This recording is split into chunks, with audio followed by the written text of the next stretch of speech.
The Souls games are known for being very challenging. However, today I wanted to see which one of them is actually the easiest and most accessible to players by quickly going over each of them, starting with Demon Souls. Demon Souls is probably one of the easier Souls games in terms of bosses. See, a lot of the bosses in the game have some gimmick to them, such as the Tauronite where you have to attack his legs so he can fall over and then you attack his head, or the Storm King where you have to use the Storm Ruler sword to attack it in the air. The bosses aren't difficult, however, most of the difficulty comes from the level design. For example, the route to the old hero gave me a headache because of how cramped it was, and running past the enemies felt impossible at times. The same thing with the swamp area, where the enemies did a lot of damage, and plus traversing the area itself could be a problem, as you could fall pretty easily to your death. Also, if you die, your health gets reduced to half unless you have a ring which only reduces it to 75%. Another thing that can really confuse new players is the black and white tendency system. To put it simply, there are some items that can only be obtained if you have pure white tendency or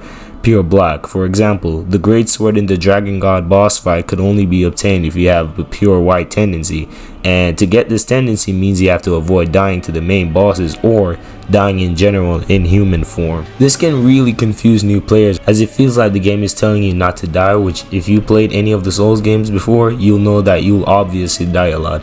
But apart from that, the game isn't really that hard, but I wouldn't say, but it definitely can be a bit slightly confusing at times. Moving on to Dark Souls 1. And I have to be honest, I think Dark Souls 1 is probably the fourth most difficult Souls game, and this is because of a few things. The bosses, while not insanely hard, can be very difficult to a lot of people. Bosses such as Ornstein and Smo, Artorias, this piece of shit, Gwyn, Sanctuary Guardian, Monos, Calamite, all gave me a really hard ass time, except Calamite. I only included him because of how people reacted to him. I never fought him, but I've heard a lot of scary stuff about Calamite. Even the slightly less difficult boss like Nido also has some frustrating elements to them. Also, the lack of omnidirectional rolling while locking onto an enemy can feel a bit weird at times, and the upgrade system for the weapons and the level design can also be slightly confusing for new players too. Anyways, while I do consider Dark Souls 1 to be the fourth hardest, it still sometimes feels way easier than the other games, especially the ones that comes after it. Speaking of games that came after it, let's talk about Dark Souls 2. Dark Souls 2. This game reminds me a lot of Demon Souls. Hell, it feels like it's a way bigger version of that game, and the reason why I say this is because of the difficulty. You see, Dark Souls 2 has a similar type of difficulty to Demon Souls because most of the difficulty comes from the enemy placement and the level design instead of the bosses. The bosses in Dark Souls 2 are a cakewalk for the most part. There are really some hard bosses such as the Fume Knight and Surlon, and to be honest, I feel like those bosses would have been way easier if it wasn't for some things like the weird hitboxes and the slow healing, but the other bosses felt really easy. I was able to first try most of them in this game with the basic battle axe on my first playthrough and the rapier on my second. But getting to those bosses can be an issue, and this is where the real difficulty of Dark Souls 2 shines. The enemy placement in this game is vicious because the devs just spammed enemies all over the place, and the game can feel more like a horde game at times. The levels that gave me the most issues were the Shrine of Ramana and the Iron Keep. There were also some more bullshit levels, but these two definitely gave me the most headache, and the fact that you don't really have iframes mean you can't just run past them because the enemies will just knock you out of your animation or whatever. So yeah, a lot of Dark Souls 2's difficulty comes from the enemy placements, but new players will most likely have an easier time with the bosses compared to the other games. Moving on to Bloodborne, and this game isn't really that difficult in terms of enemy and level design, excluding the challenge dungeons. But the boss fights in this game, while not super difficult, can give me and a lot of people headaches at times. I don't know why, but I feel like a lot of the bosses in Bloodborne are very random for different playthroughs and people, cause there are some bosses like Mikolash who gave me a really hard time on my first playthrough, but to some people he was like really easy, and other playthroughs he became somewhat easier for me as well. With Lady Maria, a lot of players find her extremely difficult, while on my first couple playthroughs she was not really that hard for me.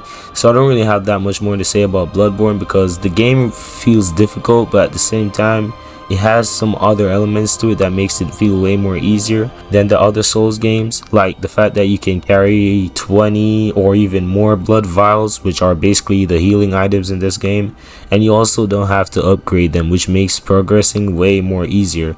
And plus, you heal fast as hell in this game. Like, I'm pretty sure this game has the fastest healing animation out of all the other games. So yeah, that's Bloodborne. Moving on to Dark Souls 3. And Dark Souls 3 is definitely one of the easier Souls games in terms of difficulty.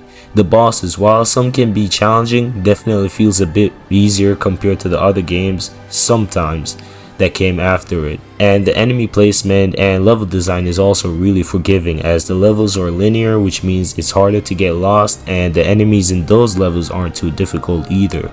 The combat and movement is also smooth, which makes it better than the previous Dark Souls games. So overall, Dark Souls 3 again is definitely one of the easiest Souls games. Next up we have Sekiro, and to be honest, this game is definitely in the top 2 most difficult Souls game, and that's because of a few things, such as the bosses, the somewhat confusing progression, and the learning curve when it comes on to the combat. Out of all the things I listed, I think learning the combat of Sekiro is what gave a lot of people a hard time, since most of us were playing it like it was another Dark Souls game back then. But if you learn the combat, which to be fair isn't that hard to learn, you'll have a really easier time with not only the enemies but almost all the bosses as well.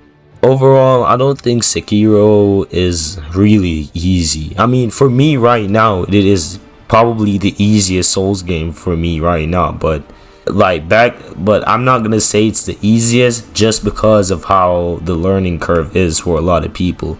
And remember, I'm mostly talking about how it feels for a new player to jump in. I know that a new player will most likely have an easier time jumping into, like, I don't know, games like Dark Souls 1 or Dark Souls 3 compared to just Sekiro, since in Sekiro you have to just focus on deflecting and stuff like that.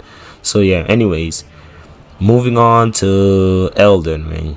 Elden Ring is probably the hardest Souls game for me, and that's mostly because of the bosses. Some of them felt really difficult towards the end game, mostly because of how little chances they give you to attack them. Bosses such as Godfrey, Radagon, Malekith, etc. can really be fun, but at the same time feel somewhat unfair because of their movesets. However, given the sheer size of Elden Ring, there's a lot you can do if you're struggling against a boss, such as exploring the world and finding more upgrade materials or better summons. Speaking of summons, they can make the game go from extremely difficult to somewhat easy, especially if you upgrade the right one. Honestly, you can easily breeze through the game with a fully upgraded Mimic tier summon, especially if you're using a tanky melee build. Now, after playing through all the Souls games, I can comfortably say that the easiest Souls game is definitely Demon Souls. The reason why I say this is because even though the enemies in the levels can be a little frustrating, they are nowhere close to Dark Souls 2's levels of frustration. And overall, progressing through the game feels way easier and simpler because of how little bosses there are to fight. Speaking of bosses, they're probably the easiest in the entire franchise. So yeah, I think Demon Souls is the easiest Souls game. However, I do think in terms of accessibility, Dark Souls 3 and Elden Ring takes the win. So yeah, that's it.